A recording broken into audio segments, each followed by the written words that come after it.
Hey guys, it's me again, Dr. Cox. I've got another installment of our Audible blog series. This one is called Happy, Independent, and Legal. Remember how you were when your firstborn arrived on this planet? You peered into their amazing newborn blue eyes and you adored and stared at them, musing over your endless dreams and expectations. You just knew that they were going to be an astronaut, a doctor, a professional musician, and a pro athlete. They were going to go to the most prestigious Ivy League universities in the world. They were going to win Nobel Prize in physics. They were going to be president someday. They were going to be perfect. The sky was the limit and nothing less would do. They were going to be the best at everything and entitle you to infinite bragging rights. A little off an unacknowledged voice inside of you also pointed out that there were opportunities to live vicariously through them and that they would be able to accomplish all the things that you couldn't. Anything seemed possible. Oh, how times change. Okay, so now let's fast forward to the toddler years, 3 to 4, when you get the brilliant idea to enroll them in some kind of activity for self enrichment.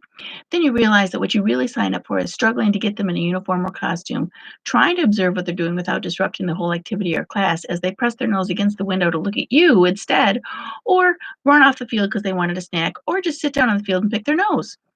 That's a personal favorite. Of course, none of my children did any of those things. Yeah. Okay, so they did. My now amazing tapper actually got kicked out of her first dance class at 3 for being disruptive. I remember at first being upset at the time that she was going to miss out on something great. I thought her dance career was over for sure. Then I also wondered how the hell the instructors expected 3-year-olds to pay attention for like 45 minutes when the average attention span of a 3-year-old is more like 10 at most. And by the way, her disruptive behavior consisted of occasionally running to the window to look at my husband. It's not like she was inciting a revolution or anything. I felt a little gypped, to tell you the truth. I was ready for her to be a star, and they just didn't get it. Okay. But then life churned ahead to the elementary school years. Now sports started to get a little more interesting for my one daughter, and soccer games became something to cheer about. Dance found its way back into my other daughter's life, and there were actual performances to attend. Woohoo! I had them at exclusive private schools, and they were getting the best education. Now we were really getting somewhere. Those Harvard and high profile job dreams could once again lift off and take flight. At that age, both girls were still somewhat receptive to guidance. That's key. This is when I first began to struggle against my inner stage mom nature. I was determined not to overpush and make sure that whatever they were involved in was something for them and not for me. I was by no means perfect in that regard, but I think I did a reasonably good job. I tried to be involved, but not control everything that they did. While my friends were forcing their kids to continue playing an instrument or never letting them see their friends in lieu of studying, I was trying to let my kids be kids. Did they somehow did they sometimes bring home less than desirable grades? Yes. Were there consequences? Yes. I also still objected when activities ended or they lost interest in something. We had minimum participation requirements, i.e., finish out the season at least. But I did not force them to continue any particular activity just for me. I allowed them to own the consequences and regrets of their actions within reason. I mean, I wasn't allowing them to commit crimes or run the streets at all hours or swear at adults or anything, but I did allow them their own mistakes. Then we took a turn in the middle and high school years. By the time both my girls were in the teen years, they had transferred to large public schools with a whole different universe of social groups and influences. There were a lot of potentially unsavory elements in their daily lives, but I felt that it was necessary to break them out of their small private school bubble in order to give them a social education as well. I felt that they needed to be able to handle themselves in a more realistic environment. There were sporting events and dance competitions and increasingly intense pressures on all sides. There were exciting things to cheer for and just as many things to be disappointed about. It's a weird double edged sword scenario the older your kids get, isn't it? They have more opportunities for competition in a variety of areas, but then you also have more opportunities to potentially behave badly and get out of focus when they don't perform like you hoped. They didn't always get the grades that I was hoping for or win the scholarships that I thought that they should, but sometimes they did. Finally, I had to ask myself the big question, how much did that really matter? They were trying to adjust to their new environment while adjusting to fluctuating hormones and evaluating just what they expected of themselves, much less what I expected. This was a difficult time. Their moods changed and they became intermittently sullen and argumentative.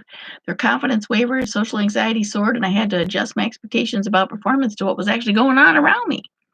Both of my girls went on very different journeys toward their own happiness and health. Their paths were not what I thought they would be. They both went through significant traumatic experiences that affected how they dealt with the world around them. I had to decide if it was worth it to battle it out about grades and scholarships and contests and risk the communication going to zero, or embrace them for who they are and support them as they went forward in their own future. I decided that as fun as it was banging my head against the wall and being frustrated over what I thought my kids should be doing, I needed to pull it all back in perspective. I did have plenty of stuff to brag about, even if it wasn't the stuff I thought it would be. But was that the whole point? Wasn't their life supposed to be about them? I kept using the argument that grades and scholarships were the key to a bright future, and that is true. Okay. But it all depends on which future you have in mind. Also, who's to say what future that the future that they're choosing for themselves is better or worse than the one that I would choose? I had to realize that, believe it or not, the world wasn't going to end if my daughter didn't head off to an Ivy League school on full scholarship if she wasn't ready or that wasn't her path. In fact, I'm fortunate enough that she's decided to work full time at our office. She pays her own bills, she manages all of our large animals at the barn. She's productive, happy, and using parts of her brain that I think she forgot existed when she was in high school. That is downright fantastic. I've seen her take tremendous strides just in the last 6 months, figuring out who she is and what she wants to do. This is a much better option than me trying to decide for her and forcing her to go to college. That would have been a disaster. I mean, I'm all for flushing money down the proverbial toilet, but why?